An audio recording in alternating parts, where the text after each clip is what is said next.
السلام علیکم شرائع دستور سے میں ہوں عبدالقیوم صدیقی اور آپ ہیں EQS کے ساتھ، اور آج ہم بڑے ہی خوش نصیب ہیں کہ آج ہمارے ساتھ حماد غزنوی صاحب ہیں.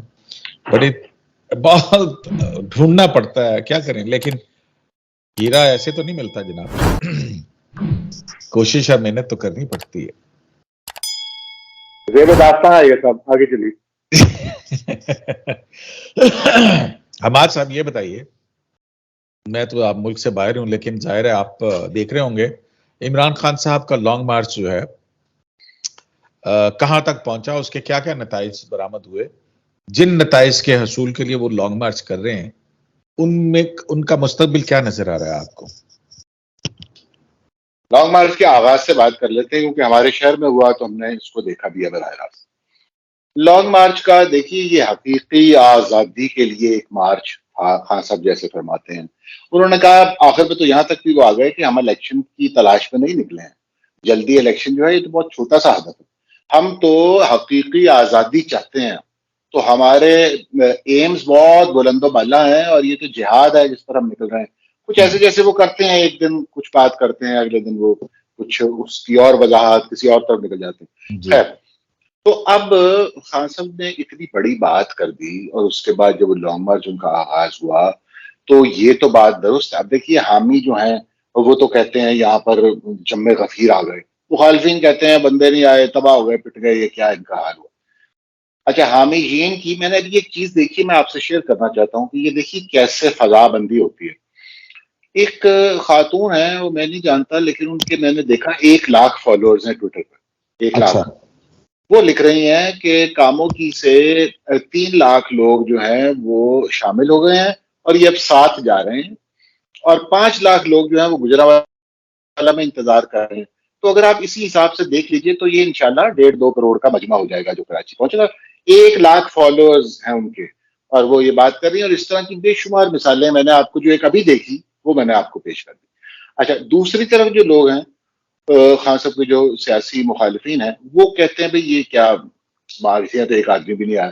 لیکن بات سچی یہ ہے کہ وہ خان صاحب نے جہاں سے شروع کیا نا لبرٹی چوک سے، ویسے تو وہ جگہ ہی 5-7-10 ہزار لوگ آ جائیں تو یہ بھی غنیمت ہے. وہاں پر بڑی تنگ سی ہوئی، وہ ایک خاص طرح کا چوک ہے گول چکر سے. تو اس جگہ پر وہاں پر ایک رکھنے کا مقصد ہی یہ تھا کہ یہ ایک فیملیئر ٹیریٹری ہے اور ہمیں معلوم ہے کتنے لوگوں سے اس کو بھرا جا سکتا ہے. اور پھر اس کی ایک تیاری تھی، یعنی ٹاؤنز، گلبرگ ٹاؤن، ان کی یوسیز، ان کے عہدیداران ابھی حال ہی میں نامنیٹ بھی کیے انہوں نے. تو پارٹی نے سب کی ذمہ داریاں، پھر وہ گروپس بنے ہوئے ہیں، اس میں وہ پوسٹ بھی کر رہے تھے کہ دیکھیں جی میں 25 لوگوں کا اپنا جو ذمہ داری تھی میں نے وہ نبھا دی، میں قافلہ لے کے نکل رہا ہوں. تو اس طرح بہت سے لوگ آ گئے. پھر ہماری کچھ خواتین جو ڈائی ہارڈ ہیں وہ بھی وہاں پر آ گئی. تو کوئی خاصا کوئی شرمندگی نہیں ہو رہی ہوگی ایسا وہ لگ رہا تھا. لیکن سچ یہ ہے کہ اگر آپ حقیقی آزادی لینے نکلے ہیں نا تو یہ 5-7 ہزار جیسے کہ لوگ کہتے ہیں یا ان کے حامی کہتے ہیں نا جی 20-25 ہزار آدمی تھا، چلیے 20-25 ہزار آدمی تھا. یہ 20-25 ہزار آدمی کا کھیل تو نہیں ہے نا. وہاں تو اگر دیکھیے کہ 5-7 لاکھ لوگ آ جاتے تو سب کے کان کھڑے ہو جاتے ہیں کہ بھائی یہاں پر ایک تبدیلی آ گئی ہے، اسے پہچانی ہے اور اس کو ایک ریالٹی کے طور پر ایکسپٹ کریں کہ یہ لوگ اب بےتاب ہو گئے ہیں. کیونکہ صورتحال تو ہمارے ملک میں ہے نا بہرحال کہ مہنگائی کا ایک طوفان ہے جو پچھلے کئی سالوں سے آ رہا تھا، اور اب وہ دنیا کی صورتحال ایسی ہوئی اور ملک کے اندر اس کے شدید اثرات آئے، اور ایک مہنگائی کی لہر بھی ہے، جینا مشکل ہے، بجلی کے بل ہیں، پیٹرول کی پرائسز ہیں، اور یہ اشیاء خور و نوش جو ہوتی ہیں، یہ مسائل لدے ہوئے ہیں. یہ ساری بات درست ہے، لیکن جو اس کا ریسپانس ہے، جو حقیقی آزادی کے مارچ کا ریسپانس ہونا چاہیے تھا انقلابی، وہ بہت دور ہے، اس سے بہت دور ہے. یعنی یہ خان صاحب کے عام جو جلسے اس سے بڑے بڑے بھی انہوں نے کیے ہیں لاہور میں، اس میں کوئی بڑی پارٹیسپیشن نہیں تھی. دوسری بات اسی سے بھی، یہ جو لوگ تھے نا 5-10 ہزار یا 20-25 ہزار، یہ ایسا نہیں تھا کہ یہ لوگ خان صاحب کے ساتھ چل پڑے اور ان کے ساتھ اچھرا پہنچے اور اچھرے سے پھر ان کے ساتھ مزنگ چکی پہنچے تو آگے اور 25 ہزار کھڑا ہو، پھر مزید 50 ہزار کھڑا ہو، پھر مزید 10. ایسا نہیں تھا. وہ لوگ یہاں سے چلے گئے، وہ صرف وہی جو پارٹی کے عہدیداران ہوتے ہیں وہ 2,000-5,000 وہ پھر آگے پہنچ جاتے ہیں. لہٰذا اس میں آپ سمجھ جائیے یہ ایک حقیقی آزادی کے لیے نکلنے والوں کے لیے مایوس کن منظر تھا. اور اس پھر لیکن آگے. جی یہ جی جی. یہ بھی تو ہو سکتا ہے نا کہ وہ شعر نہیں ہے کہ میں اکیلا ہی چلا تھا جانب منزل، لوگ ملتے گئے، کارواں بنتا گیا. تو کارواں اکٹھا کر کے وہاں پہنچنے کی کیا ضرورت ہے؟ اب آہستہ آہستہ پہنچتے جائیں گے، پہنچتے جائیں گے، پہنچتے جائیں گے. جی میں یہی تو عرض کر رہا ہوں کہ وہ کارواں اس طرح بنا نہیں. بنا یہ نہیں. چھوٹے چھوٹے کارنر میٹنگز کرنا یا چل جلسہ ہی کہہ لیجیے، یہ تو کچھ اور چیز ہے نا. یہ تو ہے بس. اس سے آپ کیا حکومت کو پریشر ڈالنا چاہتے ہیں؟ اس سے حکومت پہ پریشر نہیں پڑے گا. اس سے آپ کیا اسٹیبلشمنٹ پہ پریشر ڈالنا چاہتے ہیں؟ نہیں، اس سے نہیں پڑے گا پریشر. یہ تو بلکہ ایک طرح کی سبکی ہے، میں سمجھتا ہوں. ابھی میں ایک دیکھ رہا تھا، نیوز دیکھ رہا تھا صدف کے حوالے سے، چینل 5 کی رپورٹر، اس کا سانحہ ہوا، حادثہ ہوا، باقی بڑی دکھ والی بات ہے. ہمارا صاحب ہمیں رپورٹنگ کرتے ہوئے بھی جو ہے نا یہ بھی دیکھنا ہے کہ اپنے آپ کو کیسے محفوظ رکھنا اور نیوز بھی کرنی. تو آپ کے خیال میں یہ کیا ہے؟ یہ ہماری کس قسم کی کوتاہی اور لاپرواہی ہے، یا نیوز آرگنائزیشنز کا پریشر ہوتا ہے کہ نہیں مجھے وہ والا شاٹ چاہیے، مجھے یہ چاہیے، مجھے وہ چاہیے، پیچھے سے وہ آپ، اور پھر اس کے اندر جو ہے وہ رپورٹر بیچارہ پتہ نہیں کس قسم پرسی کے اندر کیا کچھ کر رہا ہوتا ہے. ہاں یہ بات اب بڑی افسوسناک واقعہ یہ ہوا حادثہ اور صدف کا. یہ آپ نے درست کہا، جس آپ نے مجموعی جو فضا ہے اس کی طرف اشارہ کیا کہ ہم کن حالات میں آپریٹ کرتے ہیں، ہمارے صحافی اور رپورٹرز بالخصوص جو ہوتے ہیں گراؤنڈ پہ. آپ یقین جانیے میں سمجھتا ہوں کہ آپ لوگ خوش قسمت ہیں اور کوئی کسی کی دعا ہے آپ کو، کسی کا سایہ ہے آپ پر. ورنہ جن حالات میں یہ کام کرتے ہیں نا، ہر روز کوئی، ہر دوسرے دن کوئی شہادت ہو. میں یہ سمجھتا ہوں نہ کوئی انشورنس، نہ کوئی آگا پیچھا، نہ کوئی اصول، نہ کوئی ضوابط، کچھ بھی نہیں. آپ یعنی کہیں بھی چڑھ جاتے ہیں اور وہاں سے آپ فوٹیج کی خواہش رکھتے ہیں. جیسے آپ نے کہا ایک دوڑ سی بھی ہوتی ہے. اور یہ انلیگل چیزیں ہیں. جس لینڈ پہ آپ ہیں نا، جب میں کچھ دہائیاں پہلے ہم پڑھتے تھے تو آپ یقین جانیے کہ اسٹوڈیو میں ایسے ہی کوئی آدمی چڑھ جائے اوپر، نہیں نہیں نہیں، اس کا ایک اٹائر، اس کی ایک کٹ تھی، وہ ہیلمٹ اور وہ سب چیزیں، اور اس کو کس طرح باندھ کے رکھنا ہے کہ اگر وہ گر بھی جائے تو کس طرح اس کو بچانا ہے. نیچے نیٹ لگا ہوا ہے، ایک سسٹم. اور یہاں پر تو آپ کے رپورٹرز بیچارے جان ہتھیلی پہ لیے پھرتے ہیں، ان کے تحفظ کا کوئی رپورٹرز، سامان کیمرہ نہیں. مین، دونوں بالکل صحیح بات، رپورٹرز، کوئی نہیں. کیمرہ مین، باقی بھی جو ساتھی ہوتے ہیں ہمارے، کو ہاں. گیفر ہے، کو بجلی، کسی نے ٹرائی پاڈ اٹھایا ہوا ہے، جو بھی لوگ ہوتے ہیں، کوئی ڈی ایس این جی چلا رہے ہیں لڑکے، سارا عملہ. تو یہ ایک اس طرح کے حالات میں کام کرنا، یہ ہماری خوش قسمتی ہے کہ روز کوئی آدمی ہمارا نہیں جان سے جا رہا. اور لہٰذا اس کے بارے میں اب دیکھیے، اس کا دوسرا بھی پہلو ہے. ان کی تنخواہ کے حوالے سے بھی باتیں سامنے آئیں کہ کتنی ان کو ملی تھی، کتنی نہیں ملی تھی. وہ ایک کسی ادارے کا مسئلہ نہیں ہے. یہ آپ مختلف طرف دیکھتے جائیں، یہ ان ہیومن کنڈیشنز ہیں جس میں یہ لوگ آپریٹ کر رہے ہیں. یہ جو 2 4 6 آپ کو صحافی نظر آتے ہیں نا، اینکرز، اور ان کے بڑے بڑے بنگلے اور وہ بڑی بڑی گاڑیوں میں، اور آگے پیچھے ان کے وہ ویگوز چل رہی ہوتی ہیں، وہ کچھ اور معاملہ ہے. 99% صحافی جو ہے سنجیدہ، جو لوگ صبح اپنا کمانے نکلتے ہیں کام کر کے خبر کی تلاش میں، اور شام کو ان کو پتا ہوتا ہے ہمارا ایک سسٹم ہے، وہ بیچارے اب بھی ایک ایسی تنخواہیں لے رہے ہیں اور ایسے سیلری سٹرکچر میں پھنسے ہوئے ہیں، اور تنخواہ کبھی ملی نہ ملی، بہت عجیب صورتحال میں وہ سانس لے رہے ہیں. تو بہرحال جی بہت ہی افسوسناک حادثہ ہوا، اور جس طرح وہ ہوا ہے وہ بھی آپ کے علم میں ہے. اچھا، چلیں، یہ ظاہر ہے یہ بھی اسی لانگ مارچ کے اندر ہی واقعہ تھا، تو ہم نے اس کو ڈسکس بھی کیا، اس کے پیچھے کی باتیں بھی. آپ کو لگتا ہے کہ یہ لانگ مارچ اپنے اہداف پورے کر پائے گا جس طرح سے جا رہا ہے؟ دیکھیں ہمارے ساتھ، مجھے ایک بات سمجھ نہیں آتی کہ ملک کے اندر آئین ہے، آئین کے تحت ہمارے ہاں ادارے ہیں.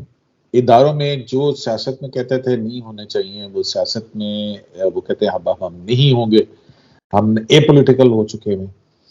اچھا، اور پھر اس کے بعد جو ہے وہ عمران خان صاحب کو گرفتار بھی کوئی نہیں کر رہا، ان کو عدالتوں میں انصاف بھی مل رہا ہے، سارا کچھ ہو رہا ہے.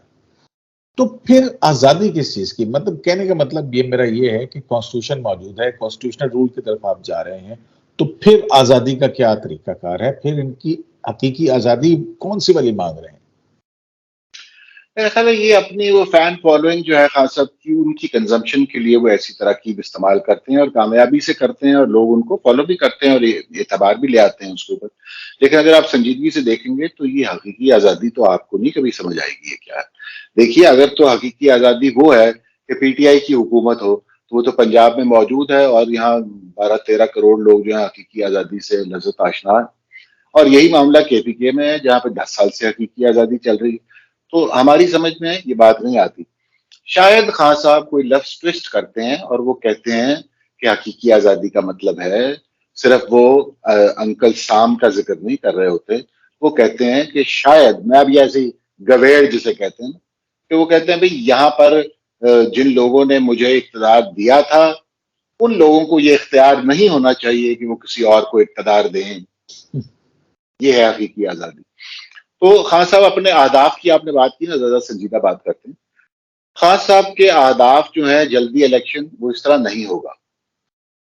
خان صاحب کے اہداف اگر میں یہ بھی شامل ہے کہ وہ آرمی چیف کی تعیناتی میں کوئی کردار چاہتے ہیں تو یہ نہیں ہوگا، بلکہ اس بارے میں بات واضح ہو چکی ہے کہ ان کا اس میں رول نہیں ہوگا. اس کی اپوائنٹمنٹ میں چیف کی جو لگائیں گے لوگ وہ خود ہی محتاط ہوں گے کہ یہ ملک کی صورتحال ایسی ہے اور ہمیں سینیورٹی کے پرنسپل کے قریب ترین رہنا چاہیے تاکہ کسی قسم کی نہ انگلی اٹھے نہ کوئی بات بن سکے. تو ان معاملات کے حوالے سے تو آزادی مارچ کو کوئی کامیابی نہیں ملے گی. دوسری بات یہ کہ آزادی مارچ کی جو حالت ہوئی ہے اب تو یہ سمجھ میں نہیں آ رہی کہ آگے جانا ہے نہیں جانا، کیونکہ وہ تو 2 بجے 3 بجے کے قریب آتے ہیں خان صاحب، اور پھر وہاں پر وہ 2-3 گھنٹے کا ہے اور اس کے بعد وہ صورتحال جیسی بھی بن جاتی ہے. تو آج تو خیر حادثہ ہو گیا، لیکن آپ آگے بھی دیکھیں گے یہ یعنی یہ جو کارواں ہے یہ بے سمت کارواں ہے. کل بھی تو ایسا ہوا تھا نا کہ اچانک سے چھوڑ کے چلے گئے تھے، پھر اس پہ بھی کنفیوژن ہوئی. انہوں نے کہا کہ وہ کسی اہم شخص سے ملاقات کرنے گئے ہیں، اہم شخصیت تھی کوئی نہیں، مطلب پھر ہم یہ دیکھیں کنٹینر کے اوپر جو ہے وہ اپنا وہ جو ہیں میاں اظہر صاحب کے صاحبزادے حماد اظہر آپ کے ہم نام جو ہے حماد اظہر اور فیصل کے درمیان میں مائک پہ چھینا جھپٹی ہو رہی ہے. کبھی اسد عمر ڈانٹتے پیٹتے نظر آ رہے رہتا ہے. بالکل. اچھا اب اس کے ہم جو بات کر رہے تھے کہ کیا یہ اپنے ہدف کی طرف جائے گی یا اس کا انجام کیا ہوگا اور یہ کہاں پہ تمام ہوگی. ایک تو اب دوسری دیکھیے کہ خواہش ایک طرف یہ بھی نظر آ رہی ہے جو کہ آپ کو گنڈا پور کی گفتگو سے پتہ لگ گیا ہوگا کہ اس میں یا تو ایسا صورتحال پیدا کر دی جائے، اتنی لاشیں اکٹھی کر لی جائیں کہ یہ جو خونی مارچ کہا جا رہا تھا واقعی اس کو خون میں رنگ دیا جائے اس مارچ کو. یہ تو بہت ہی خطرناک پلان ہے. اس کا معنی تو صرف ایک ہے اور وہ یہ ہے کہ اس سسٹم کی بساط ہی الٹ دی جائے، اور یہاں پر اگر میں نہیں تو پھر کوئی بھی نہیں، اور پھر دیکھا جائے گا جب اس سے ہم بیماری سے نکلیں گے. تو یہ اس طرح کا منصوبہ ہے اگر ہے تو، لیکن یہ تو بہت ہی خطرناک خوفناک بات ہے. اس کا دوسرا جو ہم سیدھے رستے کی بات ہے، سیاسی طور پر ہم اس کا صرف اگر جائزہ لیں تو پھر اس کا انجام یہ ہے کہ ٹاکس کی طرف چلے جائیں گے. خان صاحب اشارے آ رہے ہیں، مسلسل اشارے آ رہے ہیں. حکومت کو کہا گیا آپ پہل کریں، حکومت نے پہل کر دی، ایک کمیٹی سی انہوں نے کچھ بنا بھی دی، اور اسی طرح جواباً بھی انہوں نے کہا. پھر رانا ثناء اللہ نے اپنی پریس کانفرنس سے بڑی اہم بات کی. انہوں نے کہا جی ہم اگر ستمبر کہہ رہے ہیں اور وہ اگر مارچ کہہ رہے ہیں تو کوئی بیچ کی بات بھی ہو سکتی ہے. یعنی بات وہی ہے کہ یہ معاملہ بیٹھ کر ہی طے ہو سکتا ہے. اور پی ٹی آئی کو میں تو سمجھتا ہوں فیس سیونگ بھی دینی چاہیے. عمران خان صاحب کو فیس سیونگ دیں، کیا وہ نکل آئے ہیں، اس کا کوئی انجام تو ہے نہیں. تو بجائے اس کے کہ وہ کسی ڈیسپریٹ میجر کی طرف جائیں اور کوئی اور خون خرابہ ہو ملک میں، ان کے ساتھ گفتگو ایسی کرنی چاہیے کہ وہ ذرا سا اپنا یعنی اپنی عزت بھی بچا لیں. مثلا یہ کہ میرے الیکشن کی بات مان لی، کمیٹیاں بیٹھ جائیں، دیکھیے اس کا کیا آؤٹ کم نکلتا. لیکن ایک دفعہ ان کو کوئی ایگزٹ دینا چاہیے جس میں انہیں یہ نہ لگے کہ ان کو سیاسی طور پر ہزیمت ہوئی ہے، ورنہ یہ معاملہ جو ہے یہ خراب ہے اور اس میں سے کوئی نکلنا تو نہیں، لیکن یہ ہو سکتا ہے کہ آپ پورے سسٹم کو لپیٹنے کی کوشش کریں. جی ہاں بالکل. اسی اپنی گفتگو کو ہے جو یہاں پہ ختم کرنے سے پہلے ایک چھوٹی سی میں بات کر دیتا ہوں کہ دھاندلی والا 2014 میں آزادی مارچ بنا تھا، نکلا تھا، اور پھر آزادی مارچ چلا تھا اور پھر بہت بڑا دھرنا ہوا تھا. پھر اس کے درمیان میں یہ جو عمران خان صاحب کی غیر آئینی یا غیر قانونی فرمائش تھی کہ جو منظم دھاندلی ہے اس کے اوپر جو ہے وہ کمیشن بنے، تو پھر ایک آرڈیننس جاری کیا گیا، اس آرڈیننس کے ذریعے پھر ایک کمیشن بنایا گیا، اور جسٹس ناصر ملک صاحب کی سربراہی میں سپریم کورٹ کے چیف جسٹس تھے، 3 رکنی کمیشن تھا، اس نے پھر کئی مہینے جو ہے وہ اس کی ہیئرنگ کی، وہی 35 پنکچر والی بات، اور اس میں یہ بھی طے ہوا تھا، یہ مذاکرات، کیونکہ پی ایم ایل این کی گورنمنٹ تھی اور پی ٹی آئی کی گورنمنٹ تھی، کہ اگر ایسا نہ ہوا تو پھر وہ معافی جو ہے وہ مانگی جائے گی، کہ اگر منظم دھاندلی نہ نکلی تو جناب وہ فیصلہ بھی آ گیا، منظم دھاندلی بھی نہیں نکلی، اور دھرنا بھی ہوا اور سارا کچھ ہوا، اور آپ دیکھ لیں کہ کیا کچھ ہوا۔ تو ابھی بھی جو ہے وہ کس قسم کے مذاکرات کیے جائیں گے جب ایک آئینی مدت موجود ہے کہ جناب ٹھیک ہے، آرمی چیف کے اوپر جواب آ گیا، مطلب آپ دیکھ لیں کسی عمران خان صاحب پارلیمنٹ سے نکل کے کچھ بھی حاصل نہیں کر پائیں گے، ان کو اگر کچھ حاصل کرنا ہے، کم از کم حزب اختلاف کا عہدہ ہی حاصل کرنا ہے، تو پارلیمنٹ واپس جانا پڑے گا، اس کے بغیر وہ ان کا کچھ نہیں ہونے والا۔ آپ نے بہت اچھی بات کی کہ پارلیمنٹ جانا ہی آخری رستہ ہے، یہ ساری ٹھوکریں کھانے کے بعد پارلیمنٹ جانا پڑے گا، اس کے علاوہ کوئی حل نہیں ہے، کیئر ٹیکر سیٹ اپ بھی لگانا ہے۔ اور یہ جو آپ نے بات کی نا آئینی مدت کی، میں صرف یہ سمجھتا ہوں کہ یہ کوئی ضد کا معاملہ نہیں ہوتا، بہرحال اگر الیکشنز 2-3 ماہ پہلے بھی ہو جائیں گے تو یہ کوئی غیر آئینی عمل نہیں ہوگا۔ نہیں، الیکشن تو کسی بھی صورت میں غیر آئینی نہیں ہوگا، ٹھیک ہے نا؟ بار بار یہ کہا جاتا ہے نا کہ الیکشن پوری ایک مدت ہے جی آئینی، ٹھیک ہے، بالکل ہے، لیکن آپ سیاست اسی کو تو کہتے ہیں، ملکی صورتحال اگر آپ سمجھتے ہیں کہ ایسی ہے کہ الیکشن کی طرف چلے جانے میں 3 مہینے بعد الیکشن کروا لیجئے، 2 مہینے پہلے کروا لیجئے، اس سے کوئی تہو بالا نہیں ہو جائے گا نظام۔ تو اگر یہ ایک بارگیننگ چپ کے طور پر استعمال ہو سکتا ہے اور ملک کو کسی بڑے معاشی اور سیاسی عدم استحکام سے بچایا جا سکتا ہے تو کوئی حرج بھی نہیں لگتا اس میں۔ بالکل ٹھیک بات ہے، اور بات وہی ہے کہ عمران خان صاحب کے آپ نظریات سے اختلاف کریں یا ان کے نظریات کے حامی ہوں، ان کی کسی بات پر آپ امنا صدقنا کہیں یا اس سے اختلاف کریں، عمران خان صاحب کی سیاست سے اختلاف کیا جا سکتا ہے، ان کے اپروچ سے اختلاف کیا جا سکتا ہے، لیکن ایک چیز ہے، اور وہ یہ ہے کہ وہ ایک مقبول رہنما ہے اور ایک ریالٹی ہے، اور ان کو مد نظر رکھے بغیر اور ان کو اس سیٹ اپ سے نکال کر میرا خیال ہے کہ کوئی بھی درست منظر نامہ شاید ہمیں بنتا ہوا نظر نہیں آئے گا۔ تو مذاکرات حماد صاحب ختم کر دیں، مذاکرات کا ڈول جو ہے وہ ڈل چکا ہے، یہ اچھی خبر ہے۔ شرائع دستور سے عبدالقیوم صدیقی کو AQS لائیو سے اجازت دیجیے، اللہ نے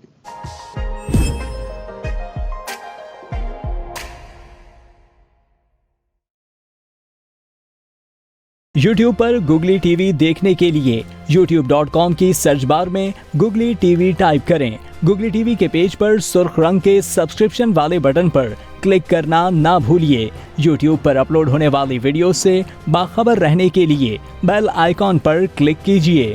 آپ کو ہر نئی آنے والی ویڈیو کے بارے میں نوٹیفیکیشن موصول ہو جائے گا۔